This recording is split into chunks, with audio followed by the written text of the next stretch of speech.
Muy buenas tardes a todos. Bienvenidos, a esta charla sobre la nueva ISO 14644, impacto en la industria farmacéutica. Hoy nos acompañan pues dos ponentes que, yo creo que van a resolver muchas dudas. Esperamos que además pues vais a tener esa oportunidad de tenerles en directo para poder hacer todas esas consultas que seguro que os rondan la cabeza.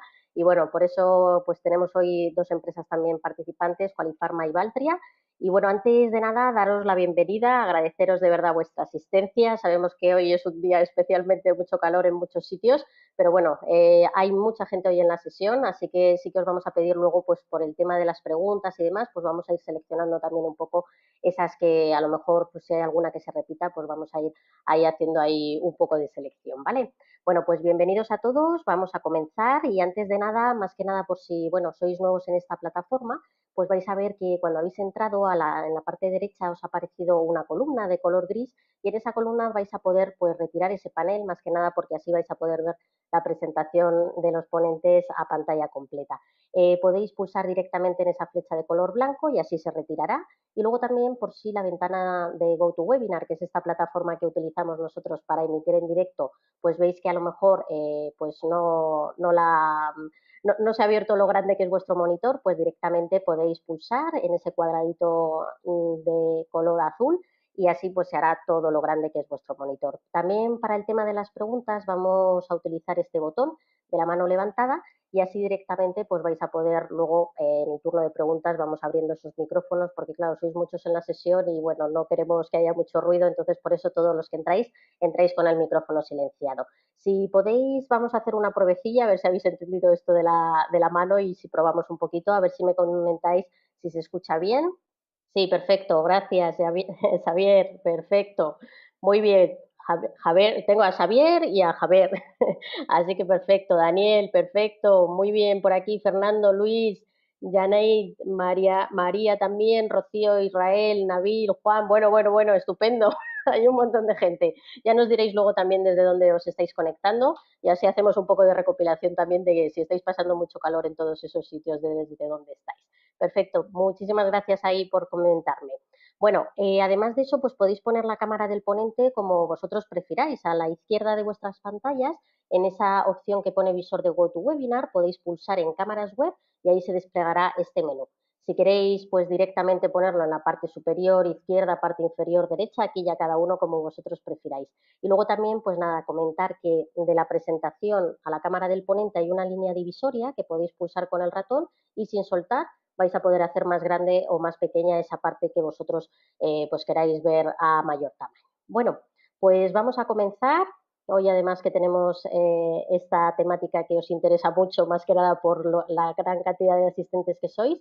Y vamos a comenzar hoy pues con Miguel Ruiz, él es consultor de Ingeniería GMP en Valtria. Y Miguel, además de consultor, pues él es asesor y también pues consultor para la ingeniería y construcción farmacéutica en proyectos internacionales, auditor GMP y también dedica su tiempo a la formación siendo profesor en cursos superiores. Así que tenemos la suerte de contar con él. Buenas tardes, Miguel, bienvenido y muchísimas gracias por estar hoy con nosotros y comentarnos, todo esto que están muy interesados los asistentes que me están aquí ahora mismo comentando por el chat. Buenas tardes a todos. Agradeceros la asistencia.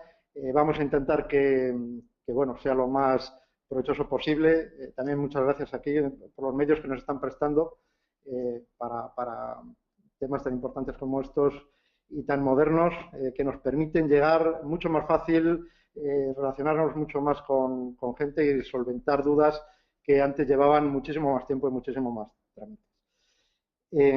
Vamos a empezar directamente ya con la parte del seminario. Bien, efectivamente. Vamos a empezar con una primera pregunta, que además así probamos un poco todo este sistema de preguntas-respuestas. Entonces ahora Iciar va a plantear la primera pregunta. Pues ahí está la primera preguntilla. ¿Conocías la antigua edición de ISO 14644? Vamos a ver qué nos comentan los asistentes, que Miguel, están aquí votando y opinando rápidamente. Ahora voy a compartir los resultados con todos y, las respuestas posibles, no, sí en general o sí en profundidad. Y aquí, hay ahí están las cosas divididas, pero hay un claro ganador. Así que ahora voy a compartir los resultados. Dejo nada, 2 segunditos para que terminéis de contestar todos. Muchas gracias ahí por vuestra participación. Cierro el sondeo ya, comparto los resultados y mira, Miguel, nos dicen un no el 30%, un 63% sí en general y un 7% sí en profundidad.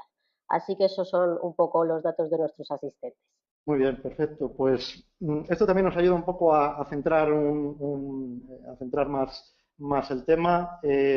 Básicamente sí que hay, al parecer, pues un cierto conocimiento de las, al menos de las líneas generales de estas normas, aunque hay una parte de gente que lo conoce, lógicamente, que lo conoce bastante en profundidad. Entonces vamos a intentar adaptar tanto para los que no tenían mucho conocimiento de esta norma, como para los que tienen un conocimiento general, intentar adaptar cuáles son los movimientos más importantes que ha habido en esta norma y sobre lo que va a haber que tener en cuenta. Para los que conocíais la norma, las principales razones del cambio, y para los que no la conocíais, básicamente ha sido simplificar el proceso de selección de los puntos de determinación de la clase, saber inmediatamente si la zona cumple en la clasificación o no cumple, de tal forma que se puedan adoptar inmediatamente medidas correctivas. Hay veces, se ha encontrado, había veces que una zona no cumplía por una pequeña cosa, pero se detectaba 2 o 3 días después, una vez que venía el informe y nos decía el punto donde no había cumplido, y se veía que era pues una pequeña cosa fácilmente subsanable, que había que subsanarlo y volver a montar otra vez otra cualificación, otra validación, con todo lo que eso significa. Ahora lo que se intenta es ir a una posibilidad de solución inmediata cuando se pueda, de solución inmediata de tal forma que el validador no tenga que irse y luego volver. Y luego también es un tema estadístico, es un tema ya de asegurar con un nivel de confianza del 95% que al menos el 90% de la zona que estamos testeando cumple con la clasificación. Esa evidencia estadística en la antigua norma no existía. Había un pequeño apartado de la confianza UCL, pero solo se aplicaba a una pequeña parte de los muestreos.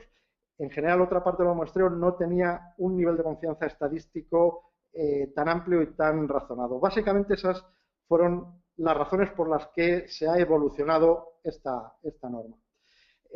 La ISO 14644 ya básicamente la conocéis, ya sea en profundidad o un poco en general. Su primera edición fue en el año 1999 y ya se quedó como la única norma de referencia para clasificación de limpieza de aire en recintos, para cualquier tipo de aplicación. Es una norma multidisciplinar, farmacéutica, aeroespacial, microelectrónica, ahora ya estamos en alimentaria, cosmética, todo aquello y cada vez más, ahora con los temas de las nanopartículas y demás.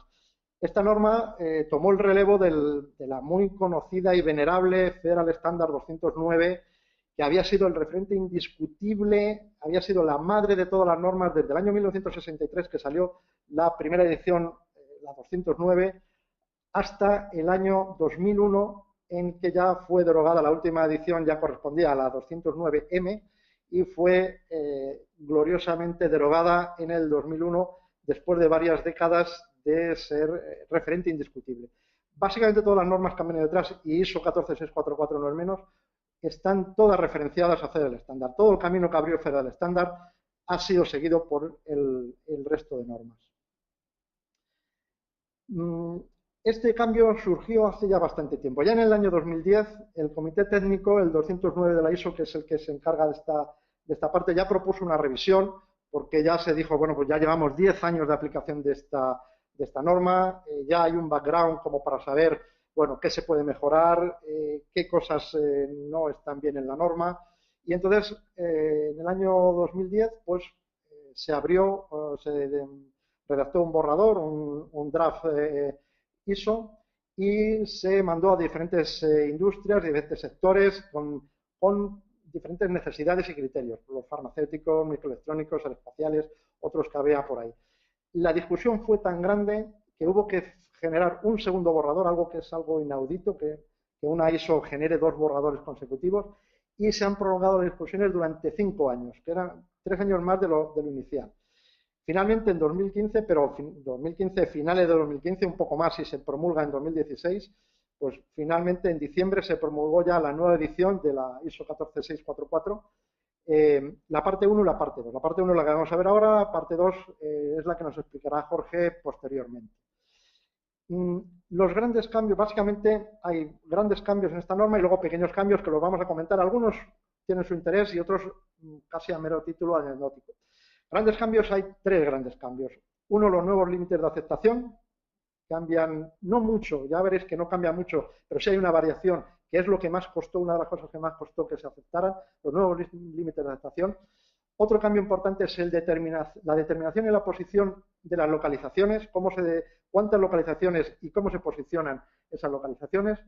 Y por último, los criterios de aceptación, es decir, una vez que tenemos nuevos límites, también tenemos nuevos criterios de aceptación.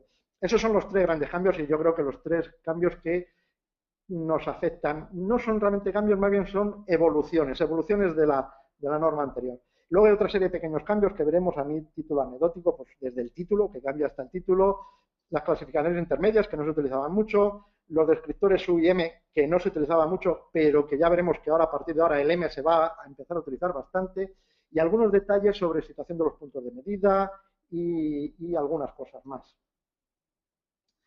En los nuevos límites de aceptación. Esta es la tabla de la nueva norma. Hemos puesto ahí de colores una serie de partes que la norma resalta. Si la comparáis con la antigua, la tabla es la misma. Lo que sí tenéis que tener en cuenta es que los números que están en rojo y entre paréntesis realmente no están en la nueva tabla, es decir, corresponden a lo que había en la antigua tabla, porque el cambio realmente ha sido que esas clasificaciones, por ejemplo, para ISO 1 el límite de 2 partículas de 0,2 micras desaparece. ISO 1 ya solo se puede clasificar con 0,1 micras.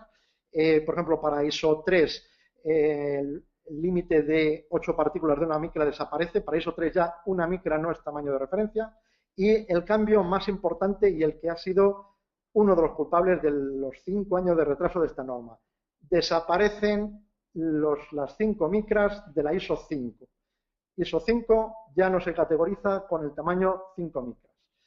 Y luego algún detalle posterior, por ejemplo, ISO 9, que se utiliza poquísimo, solo se aplica en estado en operación. No tiene sentido una clasificación tan alta aplicarla en reposo.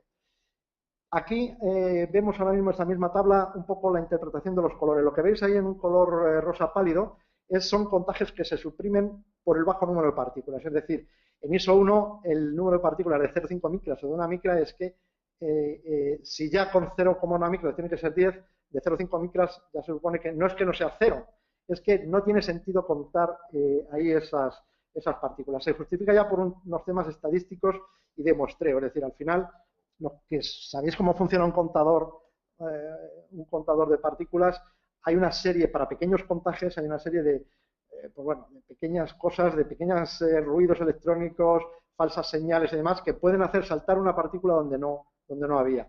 Y también partículas que pueden pasar sin ser contadas. Entonces, estadísticamente, eso no tenía consistencia. Lo que veis en amarillo es, por decirlo así, los contagios límite, que todavía están en activo, pero que son unas concentraciones tan bajas que obligan a grandes volúmenes de aire de muestreo y, por tanto, largos tiempos de contagio. Luego hablaremos un poco más detenidamente de ello. Por ejemplo, en el caso de la ISO 5, para contar 5 micras serían 29 partículas, según la fórmula que luego en otro slide está puesta, pues si la queréis tener, pues nos harían falta 689 litros. Si eso lo contamos con un contador estándar de 28 litros minuto, tendríamos que estar durante 24 minutos contando por cada localización. Si nos vamos a una ISO 3,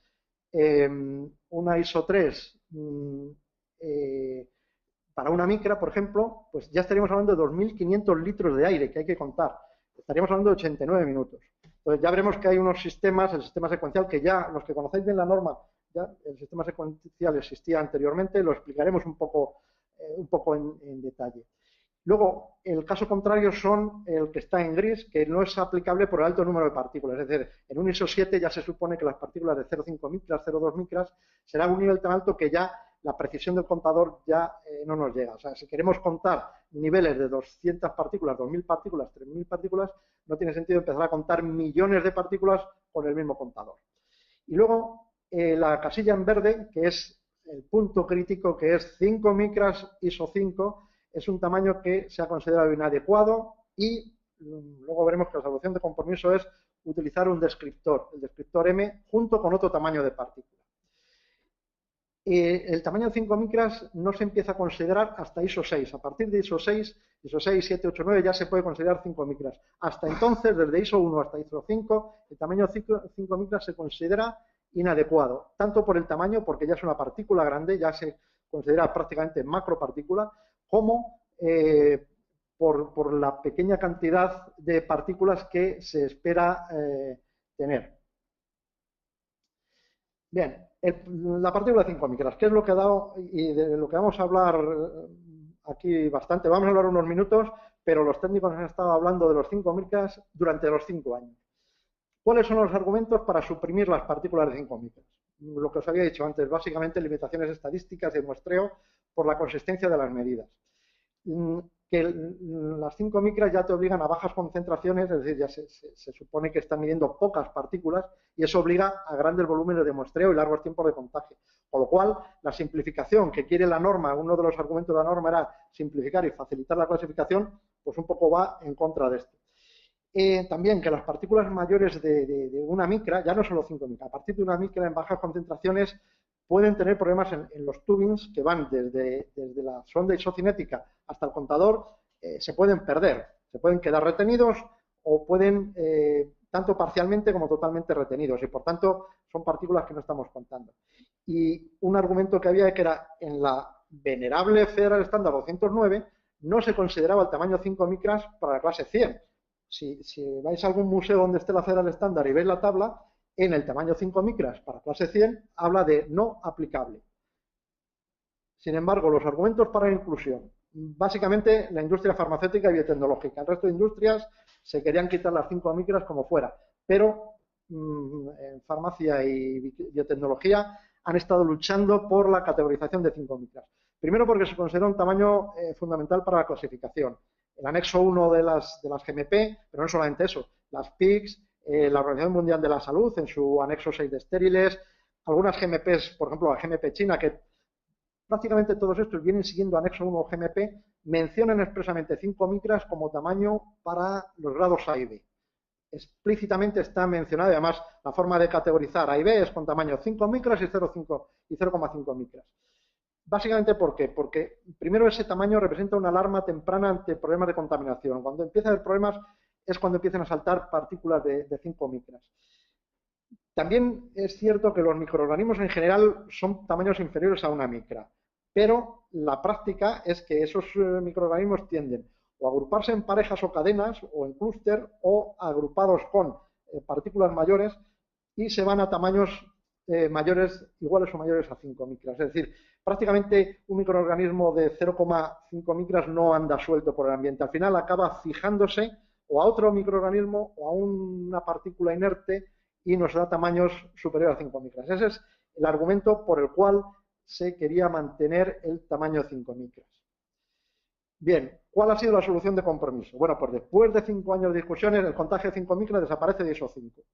Eso fue para empezar y para terminar. Eso sí, se ha incluido una nota, que es la nota F, en la nueva tabla de la ISO, para poder referenciar, y además referenciando que es para el caso de industria farmacéutica y biotecnológica, poder referenciar el nivel de partículas de 5 micras en la clase ISO 5, a través de lo que se denomina un descriptor M, que era algo que ya figuraba en la antigua norma, pero que prácticamente no se usaba. Entonces, no vamos a poder hablar de ISO 5, de 5 micras en ISO 5, sino que hablaremos del descriptor ISO M, y en este caso sería, por ejemplo, 29, sería 29 partículas, 29 sería el máximo número de partículas, y luego el tamaño, 29 partículas mayores o iguales de 5 micras. Y luego LSAPC, que es el sistema de medición que se utiliza. Normalmente estos son los contadores láser, aunque hay otros sistemas de medición. Por ejemplo, el caso ese de 29 partículas por metro cúbico es el caso típico de grado B. El grado A, que son 20 partículas por metro cúbico, pues sería lo mismo, descriptor ISO M, 20, mayor o igual, 5 micras, LSAPC. Y con eso estaríamos definiendo el tamaño de 5 micras para una ISO 5, pero la ISO 5 tendríamos que haberla categorizado por otro tamaño, que estuviera dentro de la tabla. En el caso de industria farmacéutica, el tamaño 0,5 micras, que también está definido. Esa es la solución básicamente de compromiso con lo que se consiguió desbloquear el problema de las partículas de 5 micras. El otro gran cambio que ha habido, el segundo gran cambio de los tres grandes cambios, es el número de localizaciones. Cómo determinar el número de localizaciones, el número de puntos donde tenemos que muestrear. En la norma antigua ya sabéis que el número de localizaciones se hacía haciendo la raíz cuadrada de la superficie y se distribuían las localizaciones de forma simétrica en toda la superficie. Esto de hacer la raíz cuadrada no tenía un fundamento estadístico, es decir, era una forma de definir un número de localizaciones. Si hacéis la gráfica de lo que es la raíz cuadrada de una superficie, pues nos da una especie de curva ascendente, pero que cada vez se va haciendo más horizontal. Es decir, cuanto más grande es la superficie que queremos testear, por decirlo así, la repercusión por metro cuadrado del número de contagios que hay que hacer es menor. Bien, en la nueva norma lo que quiere hacer es una cosa que sea muy inmediata. Se da una tabla con áreas que van desde 2 metros cuadrados hasta 1000 metros cuadrados. Y ahí elegimos el área que está dentro de nuestra sala. Y tomamos el número mínimo que nos da localizaciones. Por ejemplo, si yo tengo una sala de 50 metros cuadrados, pues me tengo que ir entre 36 y 52. Siempre voy por exceso, yo cogería 52, pues para una sala de 50 metros cuadrados tendría que utilizar 10 localizaciones como mínimo. Si tuviera una sala de 200 metros cuadrados, pues tendría que ir entre 191 y 232, tendría que irme a la de 232 y cogería 22 localizaciones. Si tuviera una sala de más de 1000 metros cuadrados, lo que haría sería esa fórmula que al final lo que hace es prorratear el área entre 1000 y multiplicarlo por 27.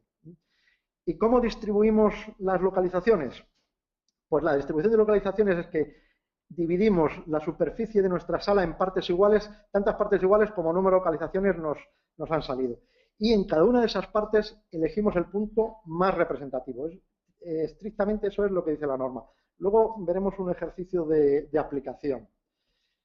Aquí tenemos una comparativa, por ejemplo, entre la antigua norma y la nueva. Ahí veis el área, la primera columna es la ISO antigua, la del año 99, la segunda columna la de la ISO de 2015. Entonces, si veis, al principio son muy parecidas, para 4 metros 2 y 2, para 6 metros 3 y 3. Luego ya la nueva ISO empieza a destacarse, es decir, donde antes la ISO para 10 metros cuadrados, donde te decía 4, ahora dice 5. Si seguimos, las diferencias van siendo mayores. Por ejemplo, para 72 metros antes solo hacían falta 9, ahora hacen falta 14. Así van subiendo y básicamente se va manteniendo una ligera diferencia, siempre a favor de la nueva ISO, hasta que llegamos a 1000 metros cuadrados. En 1000 metros cuadrados se invierte la tendencia y antes necesitábamos 32 localizaciones cuando ahora necesitamos 27. Una de las razones por que se corta la tabla en 1000 metros cuadrados precisamente ha sido esa. Porque toda esta parte del número de localizaciones también venía muy presionado por la industria microelectrónica, sobre todo la gran industria microelectrónica. Se hablaba mucho de que habían presionado mucho las grandes fábricas chinas de pantallas de plasma, que tienen superficies de hasta 10.000 metros cuadrados, entonces no querían verse desfavorecidos por un gran número de localizaciones. Entonces, bueno, pues ahí ha habido también una cierta batalla. Entonces, cortaron a partir de los 1000 metros cuadrados, que es donde la nueva ISO empezaba a dar menos localizaciones que la antigua y, como veis, aplicando la nueva fórmula, se vuelve a invertir la tendencia. Es decir, para 1000 metros cuadrados efectivamente hay ahora menos localizaciones que antes, pero en cuanto la zona se hace un poco mayor, 2000, 5000, ya vais viendo que se sigue la misma tendencia, un poquito más de lo que había antes, hasta llegar a 10.000 metros cuadrados donde se hace más del doble. Esto también trajo sus problemas con estos grandes fabricantes, con estos grandes usuarios de superficies enormes de salas blancas, pero fue más fácil llegar a esta solución de compromiso. Y por último, el tercer gran cambio, los criterios de aceptación. ¿Cómo aceptamos ahora que la zona cumple o que no cumple? ¿Qué decía la norma antigua? La norma antigua hacía tres partes. Una era para cuando había una sola localización, donde lo que se hacía era, en una sola localización, obligaba a hacer 3 medidas por lo menos, y la media de esas 3 medidas es la que contaba. Si estábamos entre 1 y 9, es decir, entre 2 y 9, de superior a 1 inferior a 10, se aplicaba el famoso límite de confianza UCL, que era una fórmula, esa que tenéis ahí, bastante complicada, en la que intervenía la desviación estándar, había que hacer la raíz cuadrada del número de valores promedio, había que utilizar un factor de distribución para la confianza del 95%. Esto era bastante complejo. La mayor parte de los contadores de partículas ya tenían este algoritmo asignado y ya te lo daban, pero era un tema bastante complejo y además que luego veremos que daba ciertas sorpresas, ¿no? Y luego, cuando las localizaciones eran iguales o superiores a 10, lo que se hacía era el valor medio de los resultados. Se cogían todos los resultados, se hacía la media, y si la media entraba dentro de los límites de clase, la zona era aceptada en esa clase, y si la media se salía fuera de los límites de clase, la zona no cumplía. Bien, ahí es donde está la principal diferencia. Con la nueva norma, ahora lo que se dice es que el valor de concentración de partículas en todas y cada una de las localizaciones tiene que cumplir con el límite de clasificación. Ya no hacemos la media de todas las localizaciones. Ahora es, todas las localizaciones tienen que cumplir. En cuanto haya una que no cumpla, la zona queda desclasificada. Ahí vamos a puntualizar un poco qué es localización. Localización sería el punto geométrico representativo de una zona donde realizamos uno o varios contajes, es decir, ese número que nos salía de la tabla que nos daba la nueva ISO, nos decía para estos metros cuadrados todas estas localizaciones y luego las poníamos dentro de nuestra zona. Eso es lo que es la localización. La muestra es cada uno de los contajes de partículas individuales que se hacen en cada localización. En una localización yo puedo hacer una sola muestra, tomar un solo contaje y ese valor me vale, o puedo tomar varios contajes. Bien, en la nueva norma, si yo hago varios contajes, el valor que vale es la media de esos contajes. Pero esa media solo vale para esa localización. Cada localización voy a tener que hacer su media, si he hecho varios contajes, y todas las localizaciones tienen que cumplir. Es quizá la mayor diferencia que hay, lo más novedoso respecto a la antigua norma. ¿Por qué vienen estos cambios? Pues como habíamos hablado antes, se quiere dotar de una base estadística. Es decir, antes la única base estadística era para entre 2 y 9, lo de la UCL, y lo que hacía era complicar más que ayudar. En lo demás, el hacer la media de una serie de medidas no parecía que diera una base estadística de confianza. Entonces, se quería asegurar, al menos con un 95% de confianza, que por lo menos el 90% de la zona reunía las características. Por otro lado, la antigua fórmula esta de que el número de localizaciones era la raíz cuadrada de A, era una fórmula por decir algo. También podríamos haber dicho que era el logaritmo neperiano de lo que fuera. Era una forma de conseguir un dato, pero no tenía un fundamento estadístico. Para la nueva tabla esta que se ha sacado de localizaciones, pues en teoría la nueva tabla se basa en la distribución hipergeométrica. La distribución hipergeométrica es un sistema de distribución discreta sin reemplazo. Es lo que estudiábamos en estadística, de que tenemos una caja llena de bolas blancas y negras, cuántas bolas tenemos que sacar para adivinar el número del color de la bola que va a salir con un nivel de confianza X. Bueno, pues básicamente eso es la distribución hipergeométrica. Aquí lo que se ha dicho es decir, bueno, pues una sala limpia la vamos a dividir en un montoncito de unidades fundamentales, se llamaban, que eran pues trocitos como de 4 metros cuadrados, que suponemos que cada uno de ellos es homogéneo, por tanto cada trocito de 4 metros cuadrados es una bola blanca si cumple y una bola negra si no cumple. Entonces, lo que venía a decir la teoría hipergeométrica es decir, bueno, ¿cuántos de estos trocitos, cuántas de estas bolas en las que he dividido mi sala tengo que sacar para estar seguro con un 95% de que el 90% de las bolas que me quedan son blancas, es decir, cumplen, ¿no? Bien, pues dándole la vuelta a la fórmula de la distribución hipergeométrica, se saca el número de extracciones, por decirlo así, de bolas que tenemos que hacer para hacer, con un 95% de confianza, asegurar que el 90% van a ser blancas. Bien, de ahí es donde ha salido este número que sale en esa tabla que hemos visto que parecía tan aleatoria. Bueno, pues sale de ahí. A partir de ese momento, todos los ponentes de ISO 14644 abandonan a la teoría hipergeométrica. A los estadísticos que les explicaron esto los echaron de la sala directamente y entonces dijeron, bueno, pues si tenemos que hacer 13 extracciones, por ejemplo, pues lo que hacemos es que dividimos la sala en 13 trozos y en cada trozo hacemos un muestreo. Básicamente esa fue la justificación. ¿Hasta qué punto se pueda seguir afirmando de que con esas simplificaciones que incluso están ya dichas en la introducción de la norma, ya se dice que la teoría hipergeométrica se ha simplificado para adaptarla y demás? Bueno, pues seguramente un matemático, un estadístico nos estaría diciendo que ya no tiene un soporte reglamentario como para decir que está soportado al 100% por una teoría matemática. Pero después de todo es bastante mejor, o se acerca bastante más a la realidad de lo que había antes. Además, un estadístico, ya sabéis, es una persona que dice que si tienes la cabeza en un horno y los pies en una nevera no tienes de qué quejarte. Entonces, pues llevando las cosas un poco a la realidad, lo que la gente de ISO dijo, bueno, pues hasta aquí nos vale la teoría hipergeométrica para definir un poco cuántos puntos de contagio sería lógico tomar, en vez de decir raíz cuadrada del área, cuántos puntos de contagio es lógico tomar. Y luego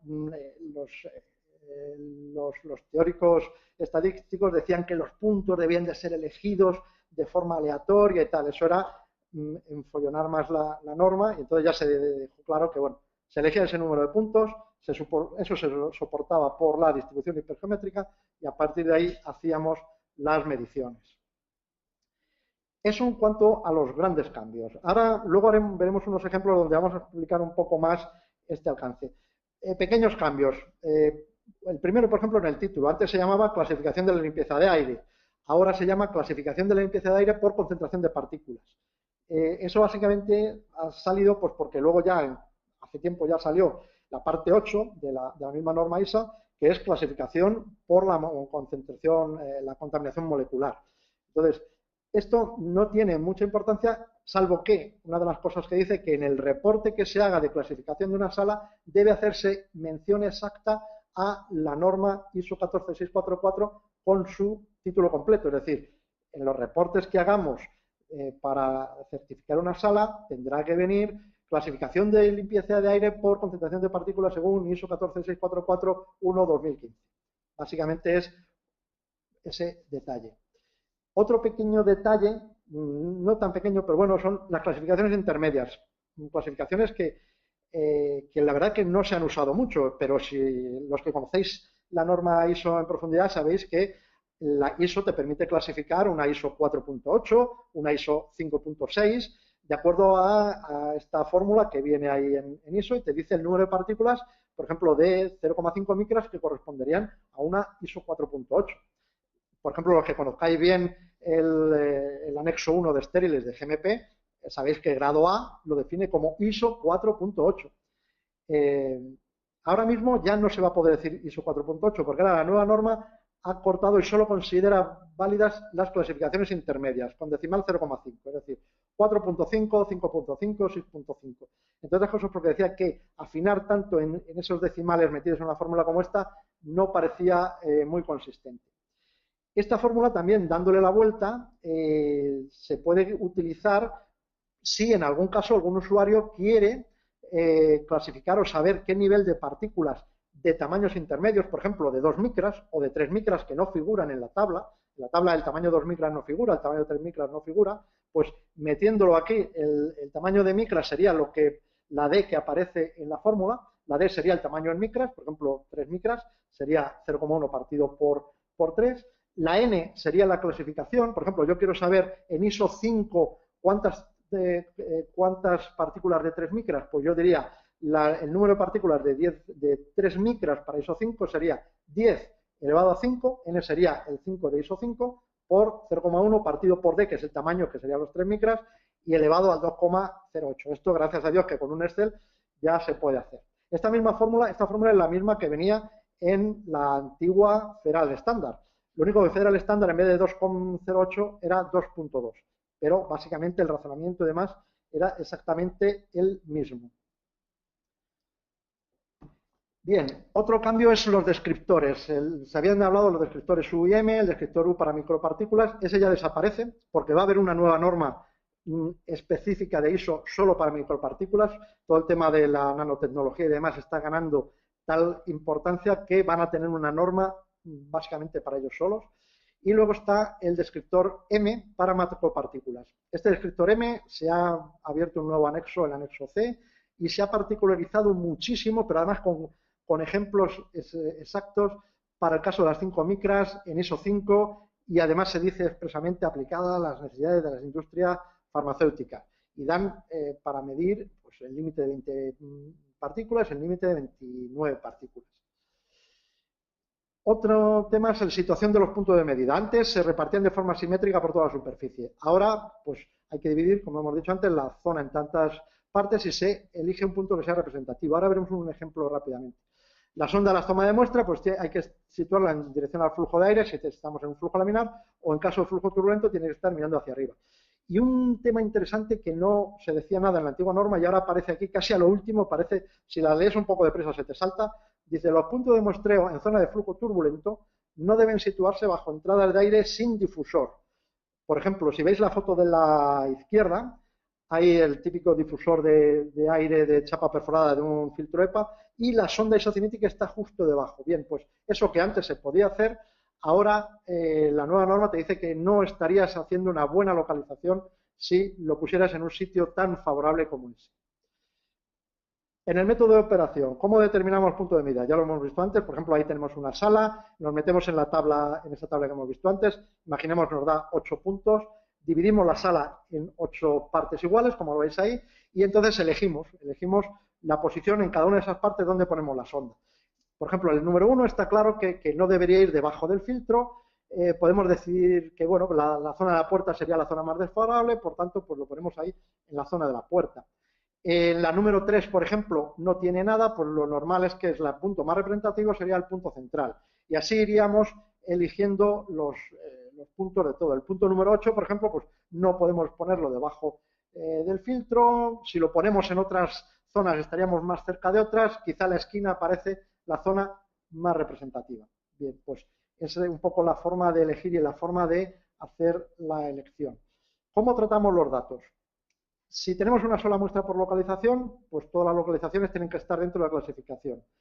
Si tenemos varias muestras por localización, la media de las muestras de cada localización es la que nos define la localización, es la que tiene que estar dentro. La elección del número de muestras por localización se determina entre el usuario o el propietario de la sala y el validador. ISO no indica ningún criterio obligatorio. Así como en la antigua ISO decía, si tienes una sola localización, debes hacer al menos 3 muestreos, ahora ya no. Ahora dice que es la elección recae entre un acuerdo entre el usuario y el validador. Incluso te dice que en la misma sala tú puedes tener distintas localizaciones con distintos muestreos en cada una. Es decir, yo puedo tener una localización en la que hago 3 muestreos y otra en la misma sala en la que hago un solo muestreo. Por acuerdo entre el usuario y la propiedad y el validador, pues porque una zona la consideramos más crítica, menos, lo que sea. La determinación del caudal a muestrear. Esto no cambia, los que conocéis en profundidad la norma anterior, esto no cambia. Siempre dice, hay que muestrear un caudal que te permita al menos contar 20 partículas del tamaño considerado, el tamaño máximo, sin salirte de clase. Y con eso, pues a través de esta fórmula que veis ahí, nos da el número de metros cúbicos mínimo que tenemos que contar, que en algunos casos, cuando las partículas son pocas, como el caso de ISO 5 para 5 micras o demás, pues nos salen unos contajes muy grandes. Por ejemplo, en este caso, 24 minutos. Sin embargo, para ISO 7, 5 micras, nos están saliendo 6,83 litros. Con un contador de 28 litros tardaríamos menos de un minuto. Lo que sí dice la norma, como mínimo hay que muestrear 2 litros y como mínimo hay que tener 1 minuto muestreando el contador. Muy rápidamente, el tratamiento de los datos. Aquí es un ejemplo con varias localizaciones y localizaciones en las cuales en unas hemos tomado dos muestras, en otras hemos tomado solo una, en otras hemos tomado 3. Entonces, tenemos el contaje en cada localización, tenemos la media de cada una de las localizaciones y cuál es el límite. Si estamos hablando de una ISO 5, estamos en un límite, por ejemplo, para este caso sería para 0,5 micras, un límite de 3.520 partículas. En el primer caso está claro que tanto las mediciones como la media quedan por debajo, por tanto pasa. En segundo caso, como es un solo contaje, la medición más la media coinciden y además pasa. En el tercer caso, tenemos uno que se nos sale, 4.250, pero como los otros dos son menores, la media nos da 3.450, queda menor del límite de clase y pasa.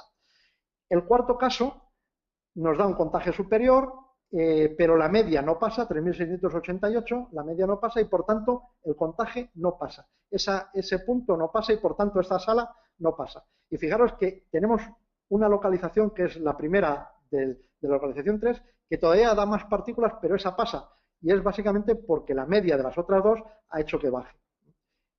tenemos el punto 5 donde son 3 localizaciones y pasan, y el punto 6 donde una sola localización ya por sí sola se sale y falla. Bien, con un solo fallo, aquí tenemos 2 fallos, con un solo fallo esta sala quedaría fuera de clasificación.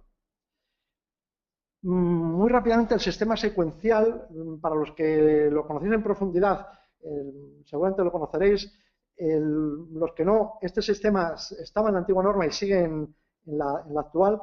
Básicamente se basa en que si yo tengo un contaje muy largo de muchos minutos, lo que yo puedo hacer es detectar cuál es la velocidad en la que tienen que ir apareciendo las partículas. Básicamente viene a ser eso. Entonces, si yo empiezo a contar, aquí donde veis la flecha, y empiezo a detectar partículas y me mantengo en esta franja, tengo que continuar contando. Pero si en un momento dado paso a esta franja verde, yo podría parar de contar y la clase habría pasado, por decirlo así. Pero por contra, si yo empiezo a contar y me paso de esta raya, me paso esta frontera, dejo de contar y la clase ha fallado. No consigo la clase aunque no haya terminado de contar. Básicamente ese es el caso del secuencial. Aquí tenéis un ejemplo, al final, ¿qué es lo que hay que hacer? Hacerse una tablita Excel con el tiempo en minutos, es decir, los 24 minutos que yo tenía que estar contando, lo divido en trozos de 2 minutos y saco qué partículas tendría que detectar en cada minuto. Siempre redondeando, estas se redondean por exceso y estas se redondean por efecto, y cuando son negativas en cero. ¿Qué quiere decirse? Que yo estaría contando en el minuto 2, si en el minuto 2 tengo menos de 6 partículas, seguiría contando, pero si en el minuto 2 ya me da más de 6 partículas, ya interrumpo el contaje y he fallado. Cuando esté, por ejemplo, en el minuto 6, si en el minuto 6 he contado 0 partículas o una partícula, yo podría parar de contar y decir que he conseguido la clasificación, aunque solo lleve 6 minutos y no haya contado todo. Si estoy entre 1 y 10, por ejemplo, si me hubieran saltado 3 partículas, yo tendría que seguir contando hasta que o toco esta frontera y me dice que no he pasado, o toco esta frontera y me dice que deje de contar y que he pasado la clase. Básicamente ese es el sistema secuencial. Y ya por último, ¿qué hacemos si la zona no cumple? Bueno, pues si la zona no cumple, hay 3 puntos que los da la propia norma. En caso de contagio fuera de especificación, hay que abrir una investigación, determinar cuáles son las causas, tomar las medidas correctivas necesarias y todo ello incluirlo en el informe de cualificación. Tampoco es nada nuevo, es decir, a cualquiera que le digan, pues lógicamente esto es lo que hay que hacer. Pero si hay un contagio fuera de especificación debido a un suceso anómalo y se identifica, ese contagio se puede descartar, hay que anotar que ha ocurrido y se toma una nueva muestra que es la que entra. Es el caso típico que estás contando y hay un despistado que se te mete en la sala. Pues lógicamente saltan las partículas. Bien, pues tú referencias eso, que ha pasado eso, hay un señor que ha entrado, seguramente tú no le habrás llamado señor al que ha entrado, pero lo reflejas de esa manera y entonces justificas que después dejo 2 minutos que se recupere la sala y vuelvo a contar. Y mi contaje que vale es el que hago ahora, pero tengo que haber referenciado que ha pasado eso. Ahora, si el contaje fuera de especificación es atribuible a un fallo técnico de la sala, de la instalación, pues ya hay que identificar cuál es la causa, hay que tomar las acciones correctoras y entonces se vuelve a muestrear la localización que ha fallado y las localizaciones anexas a estas y cualquier otra que puedan haber sido afectadas. Y, lógicamente, todo eso hay que documentarlo y justificarlo. Básicamente, estas es las 3 referencias que nos da la norma de qué tendríamos que hacer en el caso de que tengamos un contagio que nos da fallo de contagio. Y por último, y nos interesa un poco, implicaciones para la industria farmacéutica. Pues bueno, el anexo 1 de las GMP tiene que adaptarse a la nueva metodología de la norma. El anexo 1 ya sabéis que está a punto de cambiar, ya otro que tal, que lleva también años que se va a cambiar, se va a cambiar, se va a cambiar. Bueno, pues a ver si ya con esto da un empujón y se cambia. Ya por fin, lógicamente, el grado A no puede referirse a ISO 4.8, porque 4.8 ya no va a ser clasificación. Para el grado A habrá que utilizar el descriptor M para las partículas de 5 micras, con la forma esta que hemos visto antes, ISO M20 mayor o igual de 5 micras, Para el grado B va a pasar lo mismo con el límite de 29 partículas. Y básicamente esas van a ser eso, más los cambios de metodología en la selección del número de puntos a muestrear, localizaciones, interpretación de los datos y demás, que ahora habrá que adaptarse a la nueva norma. Y básicamente han sido todas las implicaciones que trae esta nueva normativa. Ahora, si os parece, pasamos a la segunda pregunta del cuestionario y ya daríamos paso a Jorge con la siguiente parte. Bueno, pues aquí tenemos el cuestionario y bueno, ¿conocías con anterioridad el alcance de los cambios de la nueva norma? ¿No? ¿Solo a nivel muy general o sí? Vamos a dejar que vayan contestando los asistentes y ahora vamos a comenzar también con la exposición de Jorge. Bueno, ahí muchas gracias ahí por todos los que estáis contestando, fenomenal, perfecto. Bueno, estoy viendo, Miguel, que hay muchas preguntas luego para ti, así que vete cogiendo fuerzas porque ahora te va aquí a relevar Jorge, pero ya verás que vais a tener un montón de preguntillas porque sí que han ido, pues bueno, llegándonos aquí por el chat. De todas formas, también sabéis que tenéis el tema de también las preguntillas a través del micrófono. Si luego las queréis activar, pues con esa mano levantada os iremos abriendo el micro.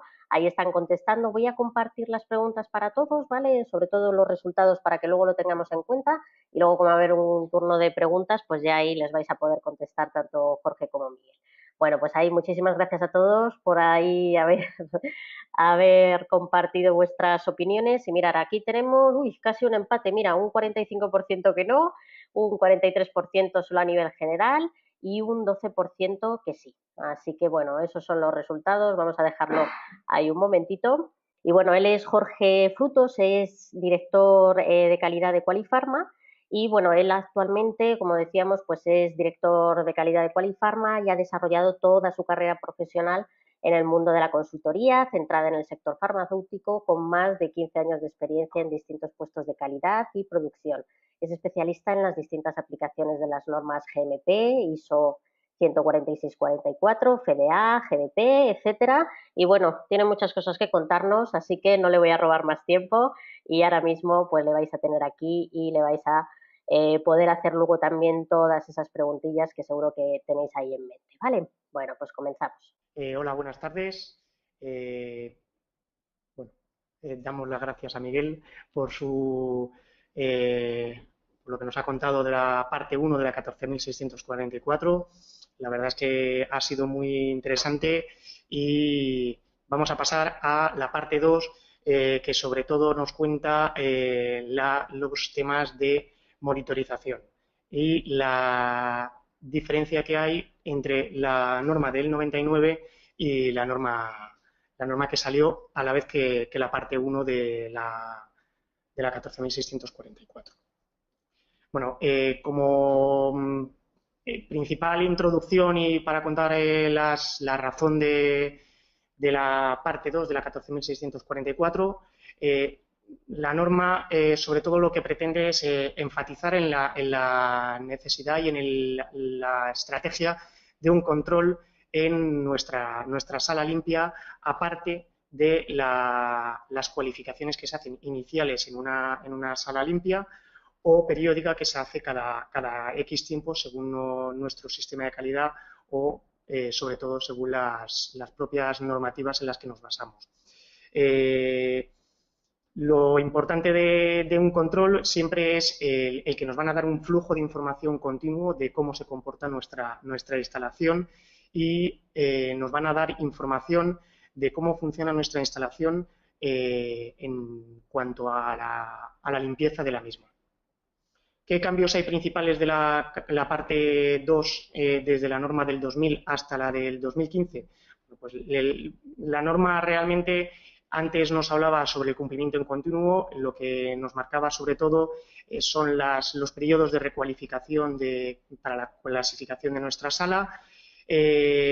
Y ahora la principal nos sigue hablando de la importancia del cumplimiento en continuo, pero considera una parte muy importante la monitorización. Y es el enfoque principal de la monitorización para el cumplimiento de la concentración de partículas, hablándonos no solo de la concentración de partículas, sino otros parámetros que puedan afectar en el cumplimiento de la clasificación de la sala, que puedan afectar a la concentración de partículas en la sala. ¿Los principales objetivos del cambio? Bueno, pues profundizar en la necesidad de un control en nuestra instalación, aparte de las clasificaciones iniciales y periódicas que hagamos de concentración de partículas según lo que define la parte 1 de la 14.644.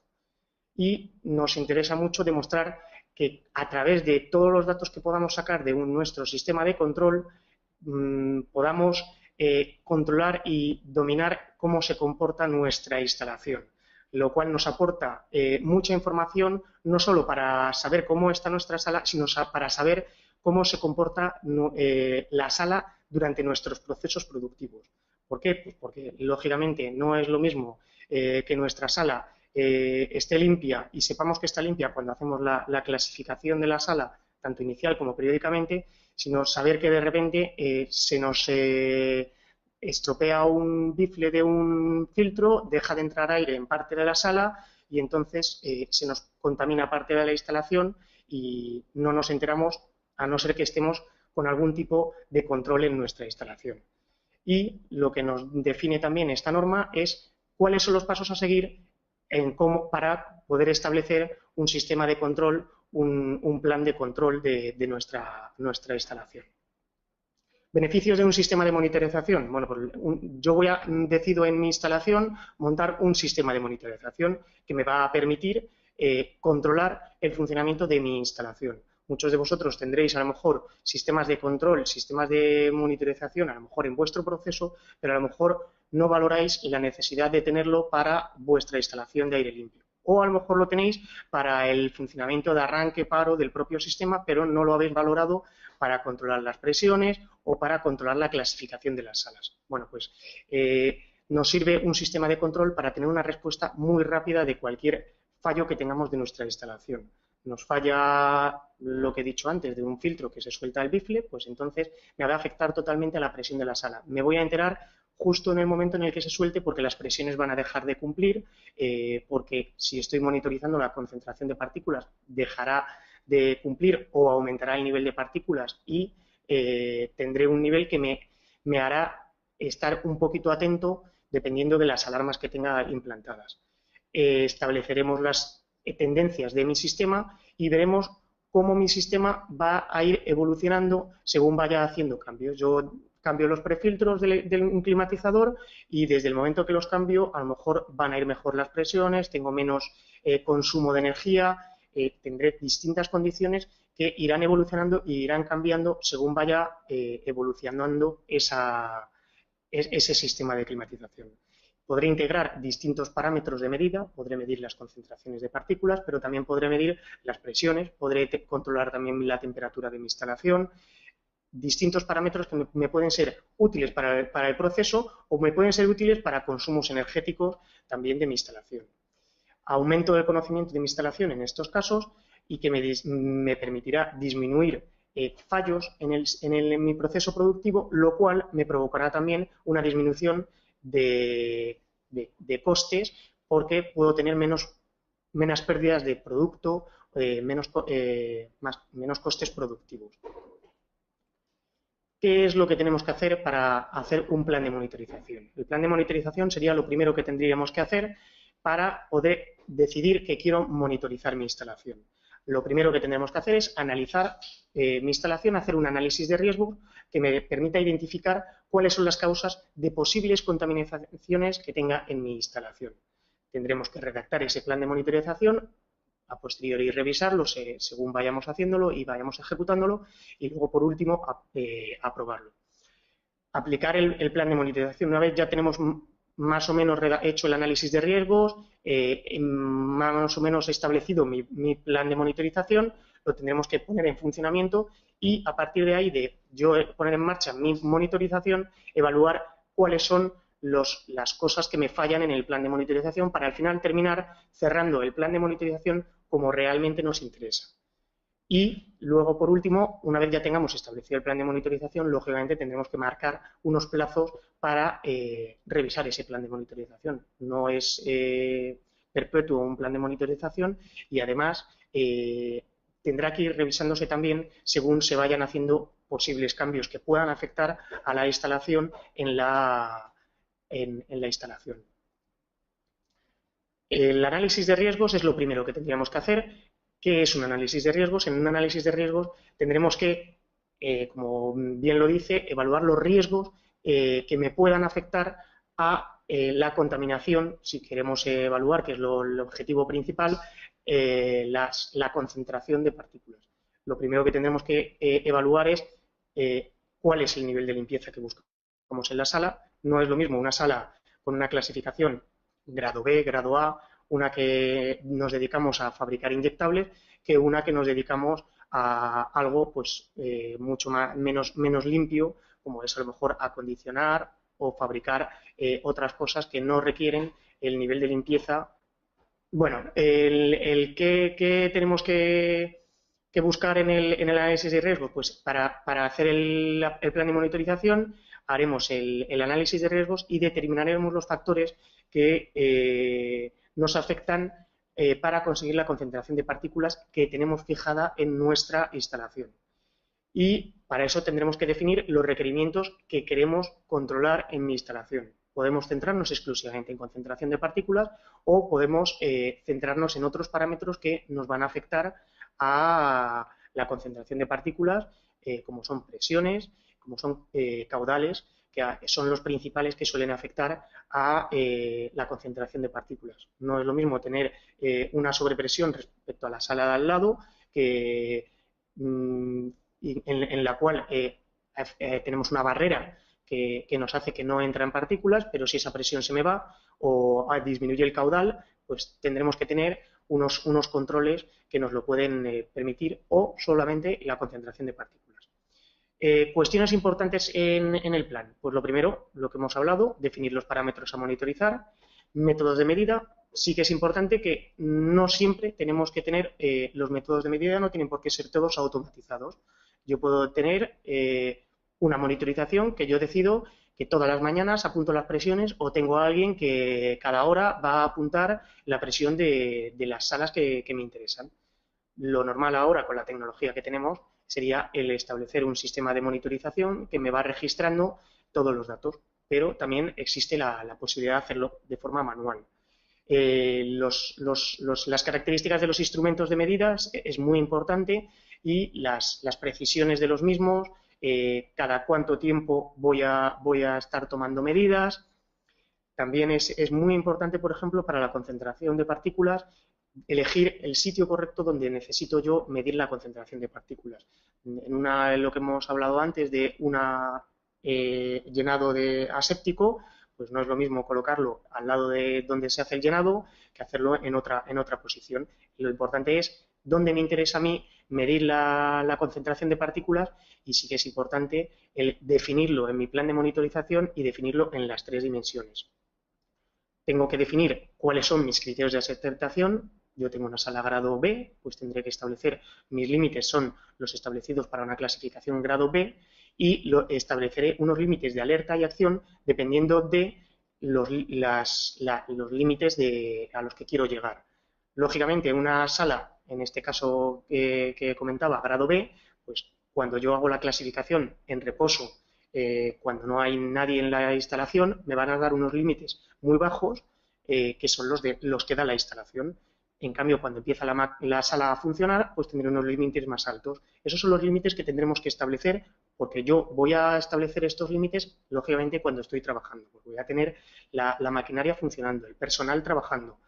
Entonces, esos límites los estableceremos según los límites a los que, como mucho, consideramos que vamos a llegar en el caso de alerta o acción, cuando queremos que consideramos que nuestra instalación no está funcionando bien y hay que actuar de alguna forma para poder disminuir esos límites a los cuales estamos sobrepasando.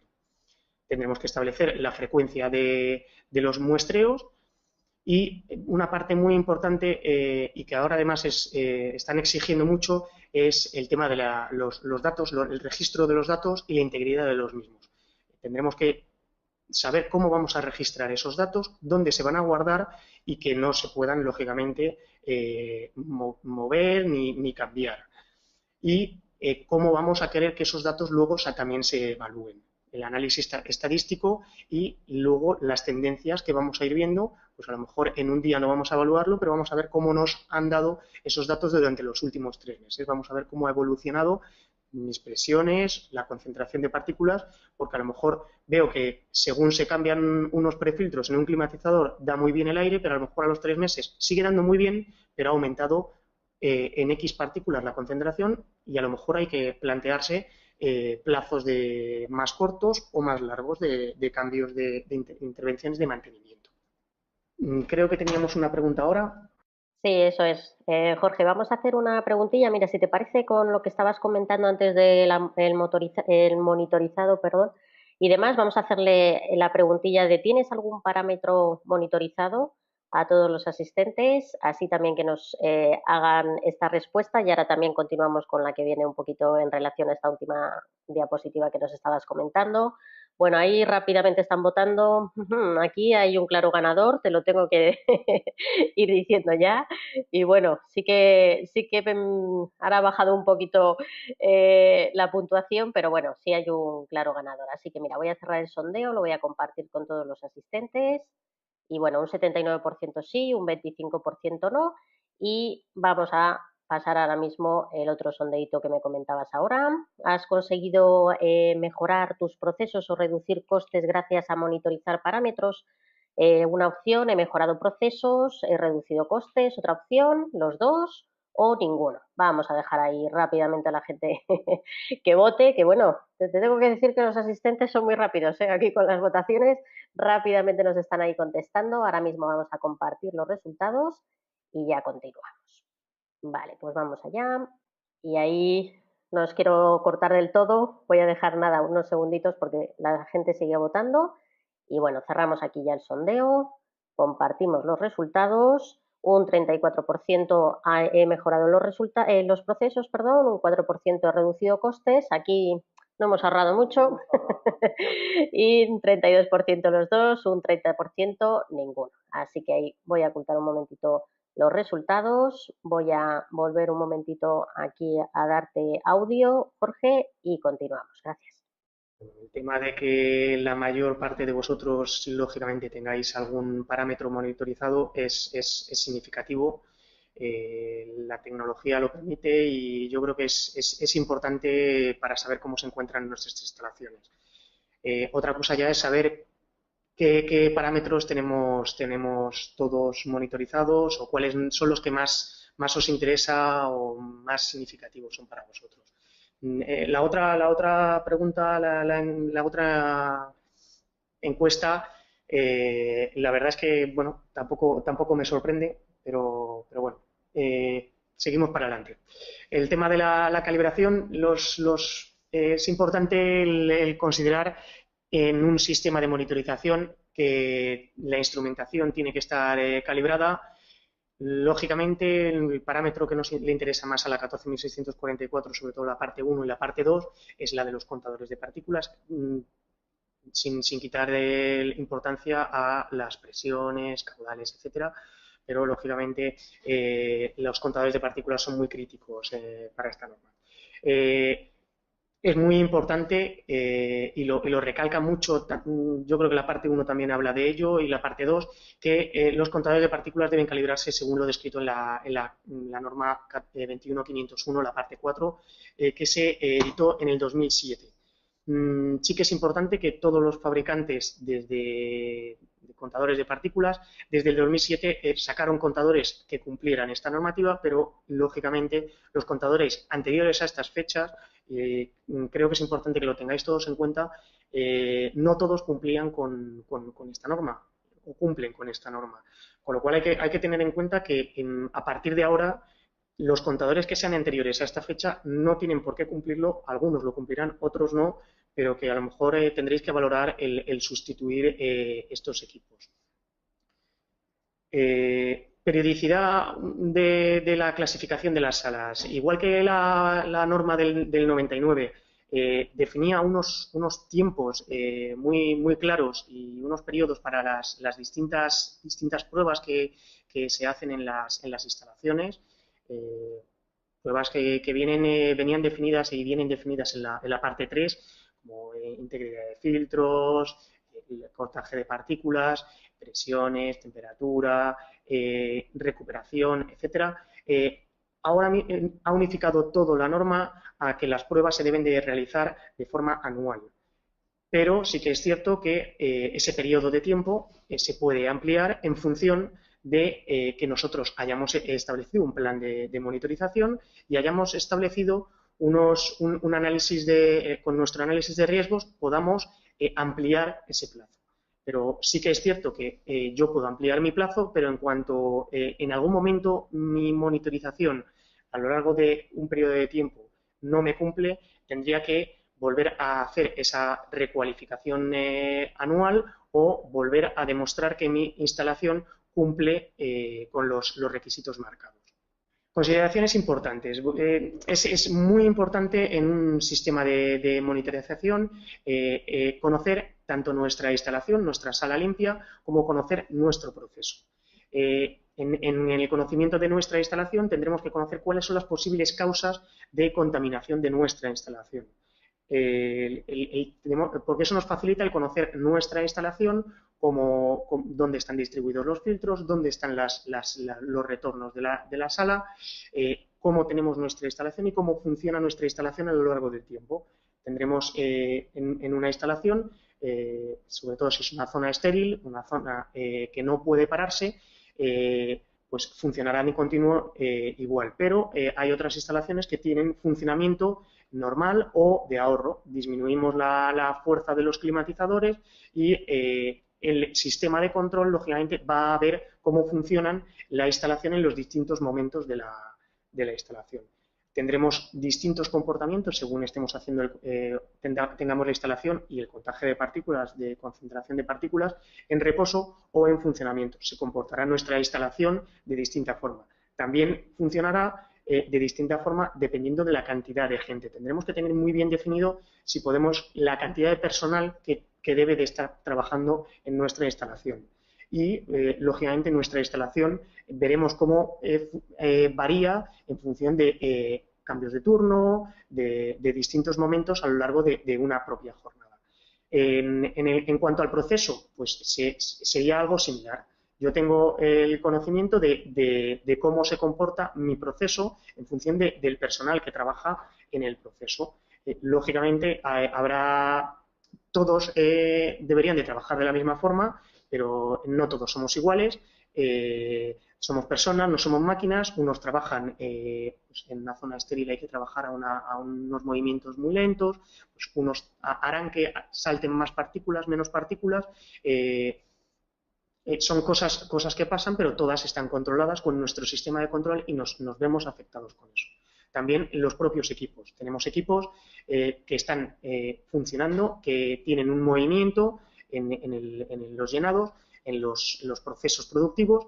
Esos movimientos, hay veces que esos propios movimientos provocan partículas. Los tenemos en cuenta y vamos a saber que esos movimientos de las máquinas dan esa cantidad de partículas y vamos a saberlo y vamos a tenerlo controlado con nuestro sistema de control.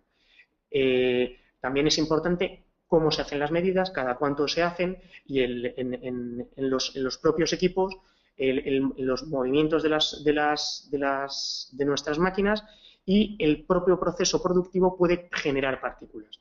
Sí que es cierto, que se me ha olvidado comentarlo, que el proceso productivo, hay procesos productivos que pueden provocar aumento de partículas y que mi producción genera partículas. Lógicamente, una monitorización en un sistema que me genera partículas y que aumenta el nivel de partículas, aunque sean no contaminantes para mi producto, no es apropiado tener una monitorización en concentración de partículas en ese proceso productivo. Tendremos que apoyarnos en otro tipo de parámetros para saber que mi instalación funciona correctamente y tengo controlado la limpieza de la sala. En ese caso, tendremos que recurrir a las clasificaciones periódicas. Es importante tener en cuenta dónde vamos a colocar los equipos de monitorización.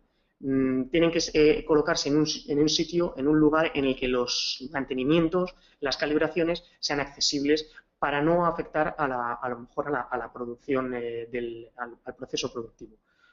Lo que hemos hablado antes de la frecuencia de las medidas y las influencias en los resultados de la maquinaria, personal, etc.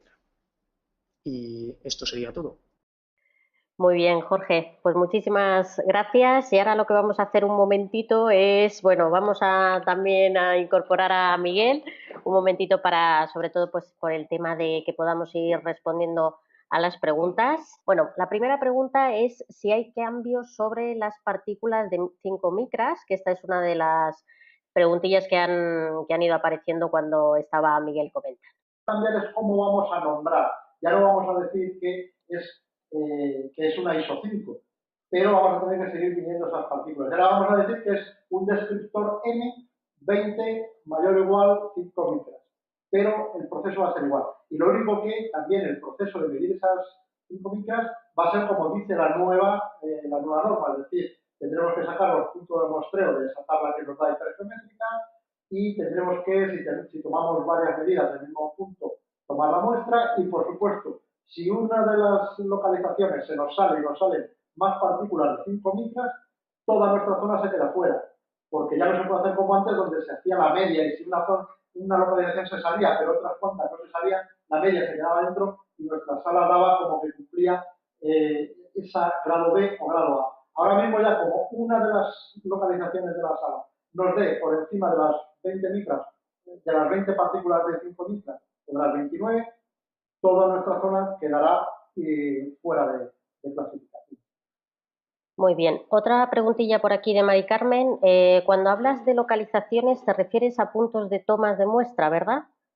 Sí, efectivamente. Localizaciones, puntos de toma de muestra, punto geométrico donde yo coloco la sonda, independientemente de que tome varias muestras en ese punto o una sola. Pero la localización es una sola y la caracterización es solo por esa posición. Si tomo varias muestras, haré la media de ellas.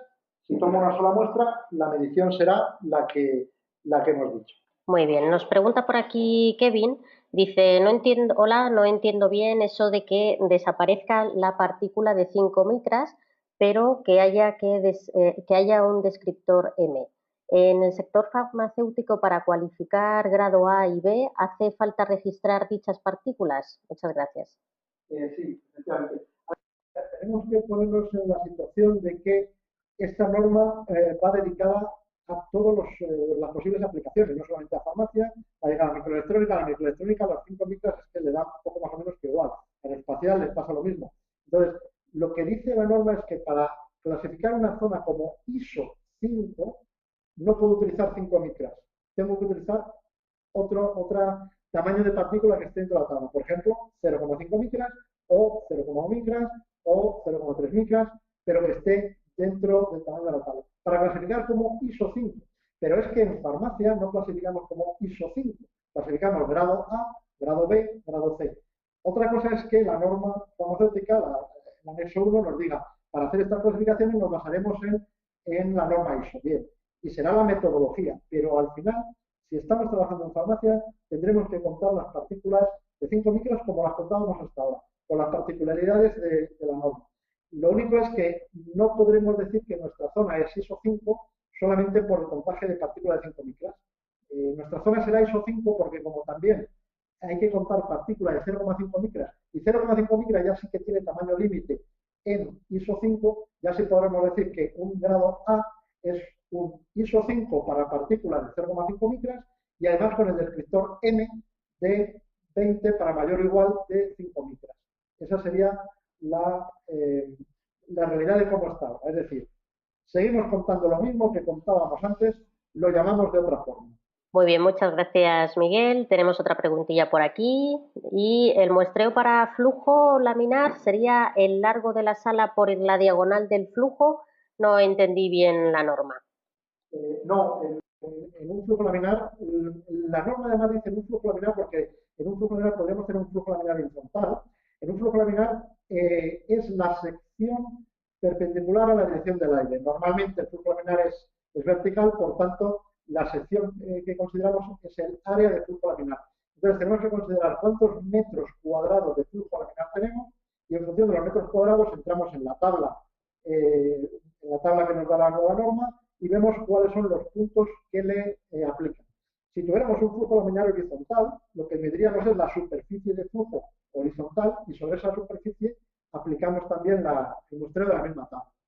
Muy bien, muchas gracias, Miguel. Joan nos pregunta, ¿se ven afectados los contadores en proceso por esta norma? Sí,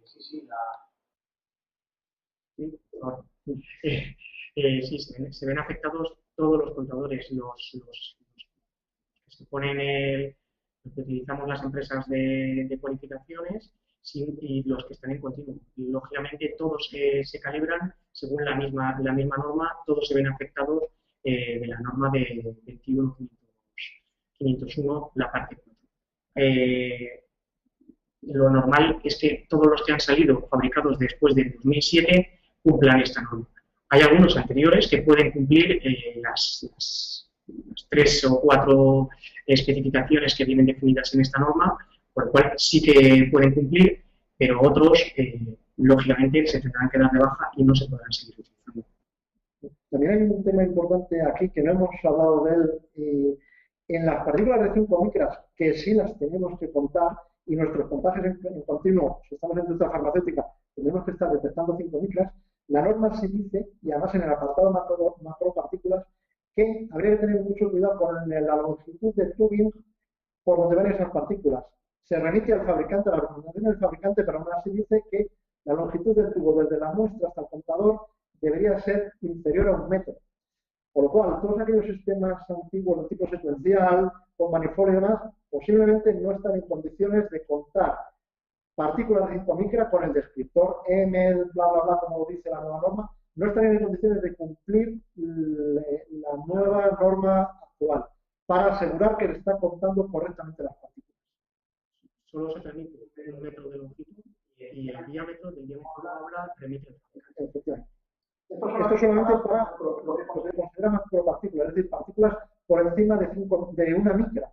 Es decir, si estuviéramos contando partículas de 0,5 micras, que también las estamos muestreando en zona estéril, para 0,5 micras sí no hace ninguna restricción en la longitud del tubing. Este es un apartado que solo figura en el anexo C, que es el de macropartículas.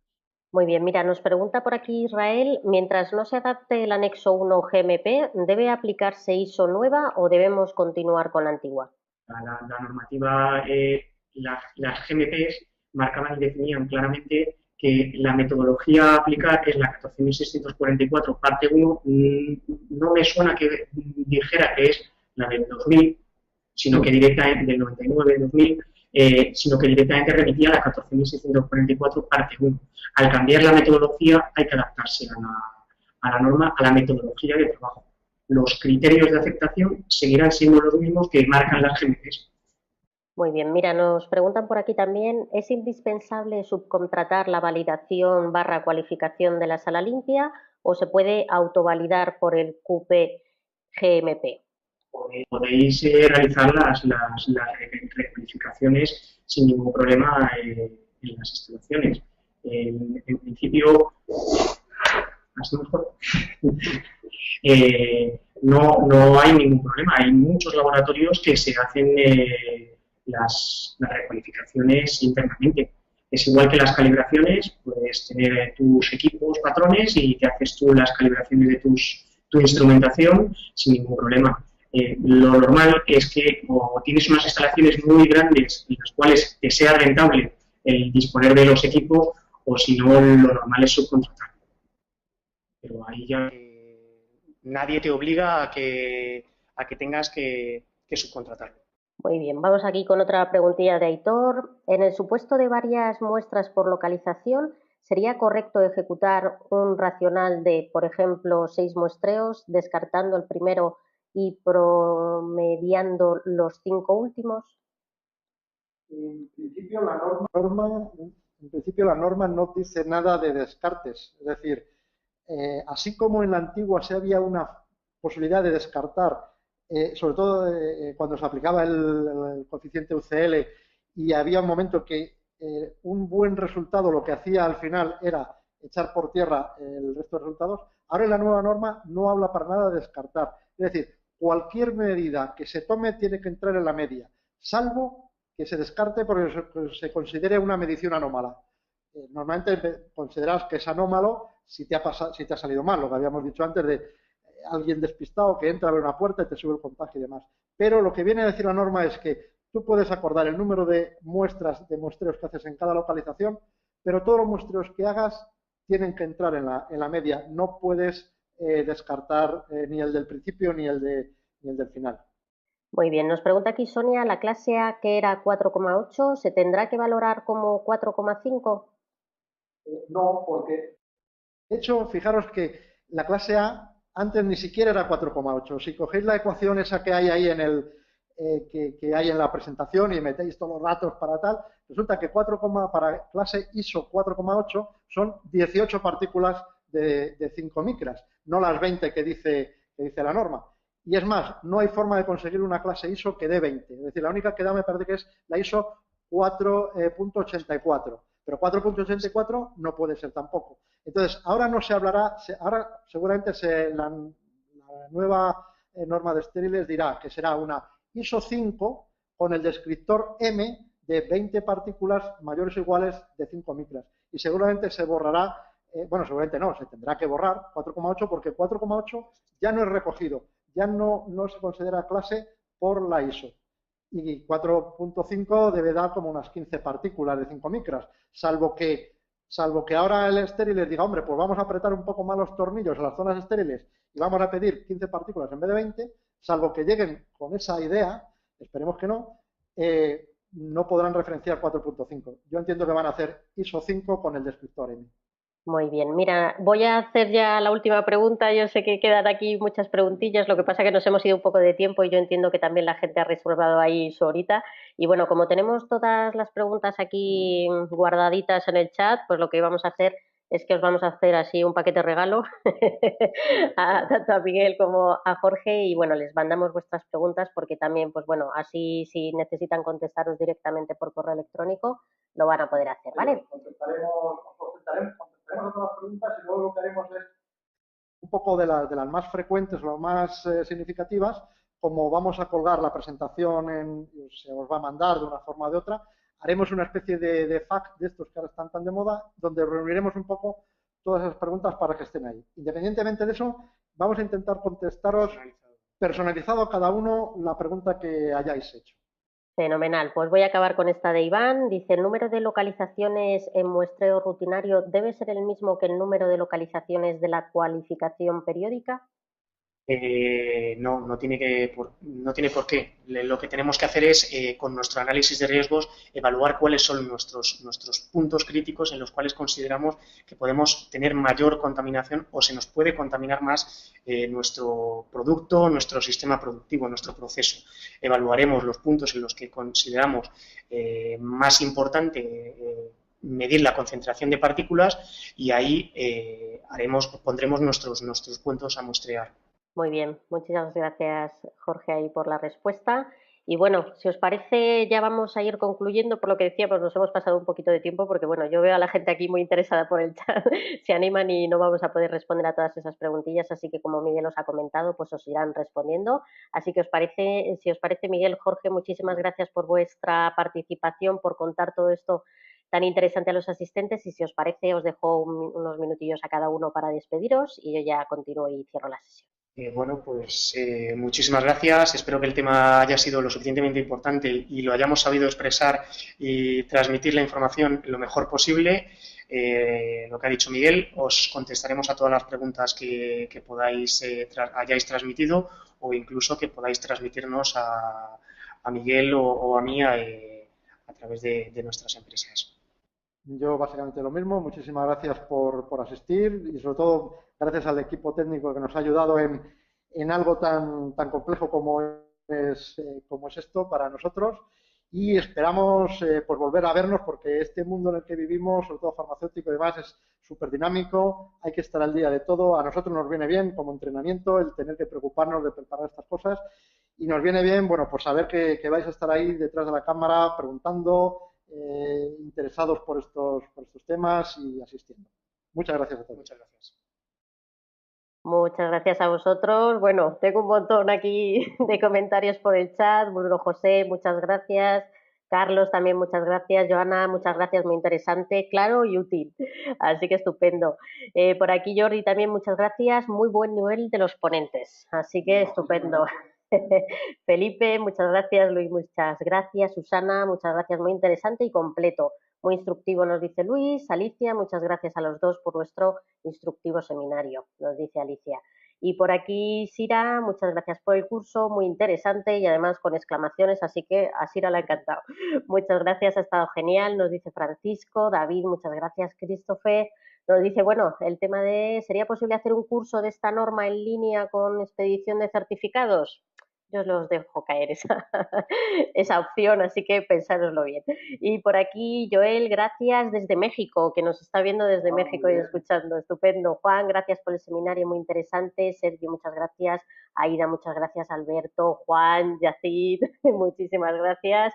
Ojalá pueda repetirse pronto, nos dice. Así que bueno, ahí está deseando volver. Juan Pablo, excelente presentación. María Victoria, muchas gracias, muy útil. Por aquí, excelente, nos dice Joan. José Luis también, muchas gracias, muy interesante. Cecilio, mira, Iciar, aquí este bonito nombre, Iciar, es que yo también me llamo así. Y bueno, por aquí José Carlos, bueno, yo os los voy a empaquetar también con un lazo y yo os lo mando tanto a Jorge como a Miguel. Así que muchísimas gracias de nuevo a los dos por habernos comentado todo esto esta tarde. Gracias a todos los asistentes por haber estado con nosotros y bueno, ya deseando estar también en el próximo ahí, así que os invitamos. Muchísimas gracias a todos y bueno, que tengáis ya un feliz verano si no nos volvemos a ver antes. Gracias a todos y muy buenas tardes. Hasta luego.